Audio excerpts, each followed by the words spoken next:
Merci beaucoup. Voilà, on m'entend? Parfait.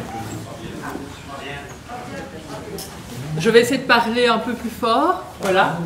Et donc, le référentiel, il est écrit. On n'y touche pas, mais par contre, effectivement, avec mon équipe et avec les enseignants, on s'attelle pour l'instant à rédiger, à réfléchir à sa transposition en programme d'enseignement, donc pour les enseignants du futur tronc commun, donc en première, deuxième et troisième secondaire. Et donc, avec cette casquette-là, mais aussi la casquette de conseillère pédagogique, je rencontre presque quotidiennement des enseignants. Et donc, mon intervention aujourd'hui, elle se place vraiment sur le terrain des enseignants, de leurs pratiques, de leurs préoccupations. Et donc oui, si je vous parle de perspective de l'enseignement et de l'apprentissage de la Shoah dans le tronc commun, ben, finalement, il faut savoir d'où on vient, où on en est, pour envisager où on va. Et c'est vraiment là-dedans, cette vision-là que je voudrais vous faire part aujourd'hui. Et je vous en fais part finalement sous forme d'un dialogue entre les enseignants qui enseignent déjà aujourd'hui la Shoah et ceux qui devront l'enseigner dans le futur tronc commun, dans son volet secondaire. Donc mes points d'appui, c'est ces rencontres évidemment avec les enseignants, je vous ai dit, presque quotidiennes, et c'est surtout des témoignages que j'ai eu l'occasion de récolter d'enseignants du degré supérieur pour cette intervention, des enseignants à la fois du qualifiant, de l'enseignement qualifiant, et à la fois de l'enseignement de transition. Et puis, j'ai aussi interrogé les 10 enseignants qui, avec moi, œuvrent à la réflexion, à l'écriture donc de ce futur programme de sciences humaines du tronc commun, donc pour le CEGEC. Et donc commençons ce dialogue par un état des lieux de ce qui se fait à l'heure actuelle dans le degré supérieur. Et chez nous, dans le degré supérieur, donc 4e, 5e, 6e secondaire, aussi bien transition que qualifiant, c'est en 6e secondaire que trouve sa place, qu'on enseigne donc la Shoah. D'accord ? Nos programmes d'histoire, donc dans la transition, c'est bien 2 heures par semaine sur une année, où la Shoah trouve sa place dans un moment clé qui s'intitule « Démocratie et totalitarisme ». Les enseignants doivent aborder les univers concentrationnaires, mais aussi la Shoah. Ça, c'est au niveau des thématiques. Dans le qualifiant, c'est 2 heures semaine également, sur une année, mais avec un volet histoire accompagné d'un volet géographie. Et là, on a une thématique dans le volet histoire qui s'intitule extrémisme, dans lequel les enseignants vont voir la montée au pouvoir d'Hitler, le nazisme, des génocides qui ont eu lieu pendant le XXe siècle, la Shoah, et là, avec un accent qui est mis sur... Il ne va pas, je sais pas, il paraît qu'il en peut. Donc, avec un accent, c'est mieux ? Mettre plus près de votre bouche. Avec un accent donc, qui est mis aussi sur le lien avec l'actualité, donc qui est bien inscrit dans le programme de formation historique et géographique. Alors, ce qui est important de noter pour le degré supérieur, c'est que ces enseignants qui enseignent donc la Shoah, ce sont en majorité des historiens, des historiennes. Pas que, d'accord ? On voit ici, notamment dans le panel d'enseignants que j'ai pu interroger, ça représente à peu près la proportion, le type de formation qu'on retrouve, et donc on voit essentiellement des historiens, des historiennes. Et donc nos élèves, là, ont approximativement 17 ans. Quand j'ai interrogé les enseignants de 6e secondaire, je leur ai posé des questions, notamment sur les stratégies qu'ils utilisaient pour enseigner la Shoah. La stratégie première, celle qui revient le plus souvent, c'est faire le lien avec des questions d'actualité. Ça, c'est vraiment important. La deuxième approche, la deuxième stratégie qu'ils mettent en place, c'est l'approche par compétence. Ils choisissent de contextualiser l'information, de critiquer l'information, de se poser des questions. Ça, c'est vraiment lié là à la structure de nos programmes. Autre élément, c'est partir des représentations des élèves. On a eu une personne tout à l'heure qui a fait part que certains élèves ne savent pas ce que c'est un juif. En fait, des enseignants nous disent très clairement, et me l'ont redit lorsque je les ai interrogés, mais vous savez, il faut d'abord déconstruire cette image très caricaturale qu'ils ont du juif. Nous sommes dans un milieu rural, nous sommes éloignés de tout, et donc ils ne savent pas ce que c'est. Et ils m'ont dit, vous savez, c'est d'abord la bataille des Ardennes qui les intéresse, parce que là, les grands-parents, les arrière-grands-parents, le village, etc., ça, c'est leur préoccupation. Projet interdisciplinaire, donc c'est des choses qu'ils mettent en avant. On a d'ailleurs un très beau projet qui est en train d'être mis en place pour l'instant au Collège Sainte-Marie à Saint-Guilain, qui est un projet entre EPC, donc éducation, philosophie et citoyenneté, religion et histoire, sur la thématique libre d'obéir ou de désobéir. Donc vous voyez les liens qu'on peut faire. Et puis certains font appel à des intervenants extérieurs, les films évidemment, et les visites. Alors les visites qui font partie aussi des ressources didactiques que les enseignants utilisent, mais là aussi, encore une fois, c'est à géométrie variable en fonction des écoles, parce qu'il y a le contexte géographique des écoles. Vous n'avez pas les réponses ici, mais on a posé la question du contexte géographique des enseignants. Et quand vous êtes à plus de 2 heures de Bruxelles, il est clair que c'est très compliqué de faire régulièrement des sorties scolaires avec les élèves. Et donc, on choisit, on limite ces sorties scolaires. Mais d'autres enseignants disent que c'est très très important. Et dès qu'on peut le faire, on le fait. On revoit les documentaires, les films, on a parlé de témoignages. Ce qu'on voit qui apparaît dans les ressources documentaires de plus en plus, c'est les BD. C'est les BD parce que médias peut-être plus proches aussi des élèves, plus faciles à aborder. Et un autre élément, c'est les bibliothèques numériques qui se sont multipliées ces 10-15 dernières années et qui permettent d'avoir accès à des ressources auxquelles on n'aurait pas accès sans ces bibliothèques numériques. Alors, j'ai évidemment posé la question, dans ce dialogue enseignant du supérieur, enseignant de l'inférieur, comment réagissent finalement vos élèves quand vous enseignez la Shoah? Et donc, on a évidemment des réactions d'un grand intérêt des élèves qui posent des questions. Donc, tout ce que j'ai repris là, c'est les réponses telles quelles des enseignants, telles qu'ils me les ont envoyées. Donc, un réel intérêt, parfois c'est le silence, mais le silence veut dire beaucoup aussi, c'est l'incrédulité. Et dans les réactions que les enseignants m'ont renvoyées, ils faisaient aussi des recommandations finalement. Il est important de remettre en contexte. J'entendais tout à l'heure un des intervenants qui disait l'histoire, mais le contexte historique est important. Les témoignages et les visites, car c'est vrai, ça rapproche ce passé, ça le rapproche des élèves. Et là, on voit une certaine, peut-être, empathie historique qui peut se faire et amener l'élève plus facilement vers ce sujet. On a aussi donc des notions qui sont très importantes. Les enseignants disent il faut les expliciter, ces génocides, ça ne s'utilise pas n'importe comment et dans n'importe quel contexte. Il faut repréciser ces termes. Autre réaction, donc on reparle du contexte. Certains enseignants disent aussi attention au voyeurisme. Je préviens toujours mes élèves de la difficulté des images qu'ils vont voir et ils peuvent quitter la classe, ils peuvent se retourner. Et donc on voit qu'il y a plusieurs enseignants qui proposent à leurs élèves de quitter. Une nous dit, ben voilà, dans ma carrière, j'ai un élève qui a quitté la classe et finalement c'est son droit.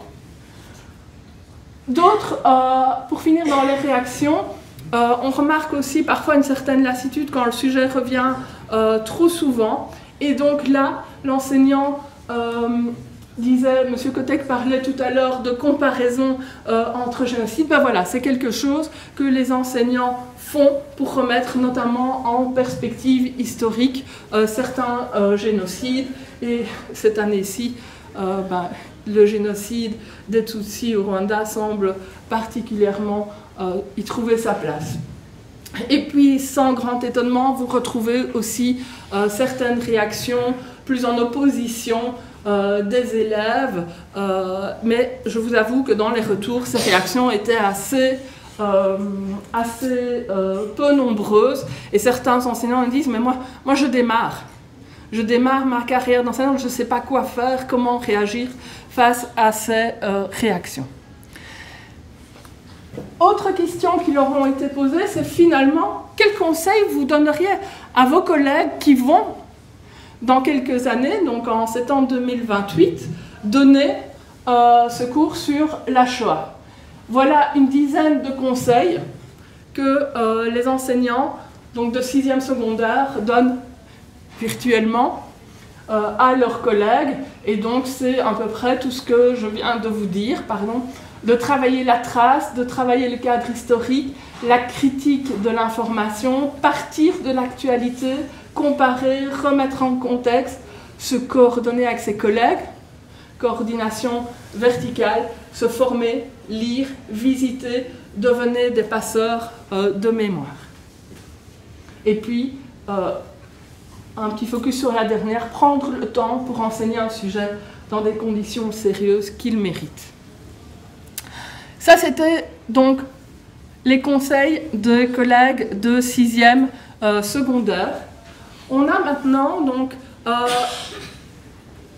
au cégep qu'on est en train donc de réfléchir, de se pencher sur le référentiel pour en faire donc un programme donc à destination des enseignants du secondaire, première, deuxième et troisième.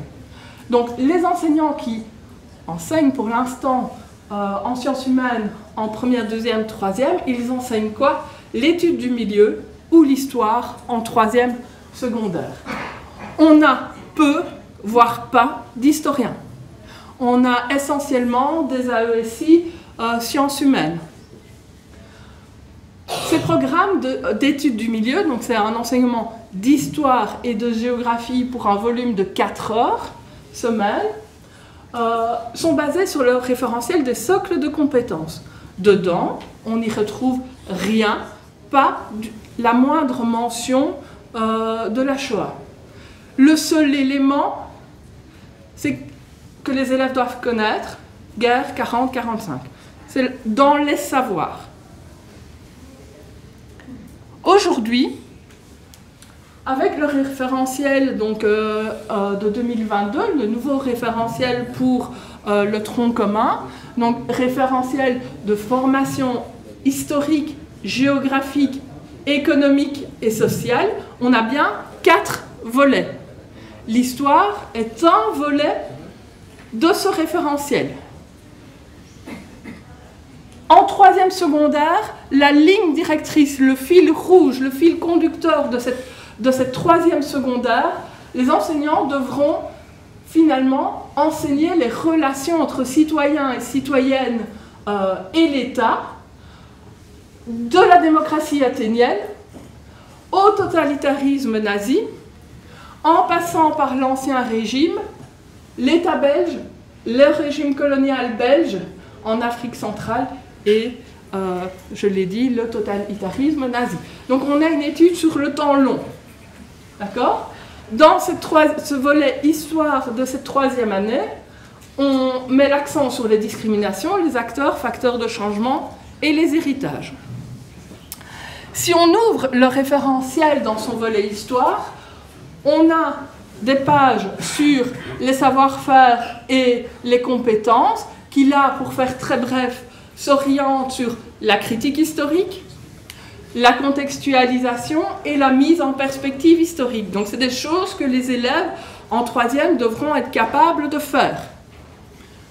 Et en termes de savoir, où se situe la Shoah?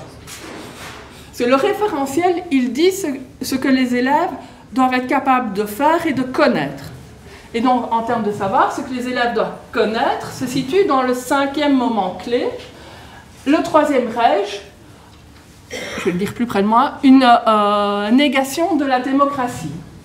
Et on voit qu'on a un attendu auquel les élèves doivent être capables de répondre, qui est expliquer en quoi certains crimes commis par les nazis sont qualifiés de génocide. C'est un attendu parmi d'autres. On retrouve aussi des faits marquants, donc des repères que les élèves doivent connaître, et on retrouve des savoirs culturels, un mémorial qu'ils doivent connaître, et la Shoah notamment. Ça, c'est le cadre, c'est notre cadre en fait d'écriture pour le programme de sciences humaines. Et donc, en posant la question à ce groupe de 10 enseignants, on les a mis en situation. En 2028, vous allez enseigner la Shoah. Vous allez vous emparer de ce volet histoire du référentiel traduit en programme. Quels sont vos freins, quelles sont vos craintes, vos obstacles? Et finalement, leurs réactions, elles sont à deux niveaux. Au niveau de l'élève, j'ai vraiment peur de heurter un public plus jeune. C'est un sujet vraiment difficile pour les élèves. Les représentations des élèves, comment est-ce que je vais faire avec ça? Et puis les enseignants, ce qu'ils m'ont dit, c'est finalement, je ne maîtrise pas, je manque de maîtrise du sujet. Je manque de formation sur la gestion des comportements déviants par rapport à un tel sujet, donc des élèves. Que doit-on expliquer aux élèves? Quelle est la matière à voir? Quel est l'objectif pour les élèves? Bon, ça relève de notre service et du programme d'y répondre. Mais on voit donc les préoccupations ici des enseignants. Et puis finalement, quels sont leurs besoins? Sans surprise aucune, de par notamment ici les freins qu'ils relèvent, leur formation initiale, c'est leurs besoins. On voit qu'ils ont besoin de formation, qu'ils ont besoin de savoir où trouver l'information, d'avoir des listes de sites intéressants, de lieux de témoignages, de lieux à visiter. Et donc voilà, la formation revient vraiment beaucoup. Et donc, que peut-on tirer finalement de ce dialogue à distance entre les collègues de 6e et les collègues de 3e? C'est certaines perspectives. C'est se dire qu'il est important de contextualiser l'information, donc pour appréhender évidemment tout un contexte, mais aussi pour appréhender certaines notions. Nos élèves ne savent pas ce que c'est le nazisme, ne savent pas ce que c'est précisément le génocide. Le contextualiser, leur apprendre à rechercher une information fiable est important pour les enseignants et pour nous aussi. Mise en perspective historique, avec des liens avec l'actualité ou avec la comparaison de la Shoah avec un autre génocide, ce que nous faisons déjà, ce que nous proposons dans nos outils aux enseignants. Et évidemment, la critique de l'information. Ça, c'est vraiment 3 perspectives, 3 axes qui nous paraissent importants, mais il y a d'autres choses. Il y a les croisements entre disciplines. Je vous ai parlé tout à l'heure d'un projet interdisciplinaire. Évidemment, c'est des choses à poursuivre et à valoriser. Ça peut être également le fait de croiser avec des lectures en français aussi, ou l'analyse de films en français. Ça peut être aussi travailler sur l'art, avec dans ce nouveau cours d'ECA, d'éducation culturelle et artistique, ou encore d'autres disciplines. Et puis, il nous semble aussi que traiter la trace du passé, c'est de savoir aussi d'où elle vient et comment elle est arrivée jusqu'à nous. Et donc là, ça pourrait être l'occasion pour nos élèves de découvrir certains milieux professionnels qui traitent ces traces du passé. On pense aux archivistes, on pense aux archéologues, on pense à tout ce qui est muséographie, à la traduction évidemment, à l'histoire de l'art, à la restauration. On pense, là on n'est plus trop dans la trace mais dans le travail, à l'infographie, à la représentation 3D. Et donc c'est des points qui nous paraissent avoir une double importance, ouvrir à différents milieux professionnels les élèves, mais au service de l'analyse et du traitement de la trace du passé. Et évidemment, c'est le travail collaboratif vertical entre des enseignants qui ont l'habitude d'enseigner cette thématique et des enseignants qui vont la découvrir. Et donc, on travaille de manière collaborative. Et finalement, les enjeux, je terminerai par là. L'accompagnement est important de ces futurs enseignants du tronc commun, la formation continue des enseignants, le temps d'enseignement. Hein, ils vont appréhender un sujet pas facile d'un référentiel et d'un cours avec 4 volets. L'histoire est un de ces 4 volets pour un volume de 4 heures annuel. Et dans le volet histoire, vous avez entendu qu'on a d'autres sujets tout aussi importants comme l'État belge ou la colonisation, par exemple. On passe de 17 ans à 14 ans. C'est quand même un enjeu très important. Le public change. Et puis, voilà, les visites de terrain. Là, on a parlé des témoignages tout à l'heure. L'accès à ces visites de terrain pour la majorité des écoles, c'est effectivement très important. Voilà.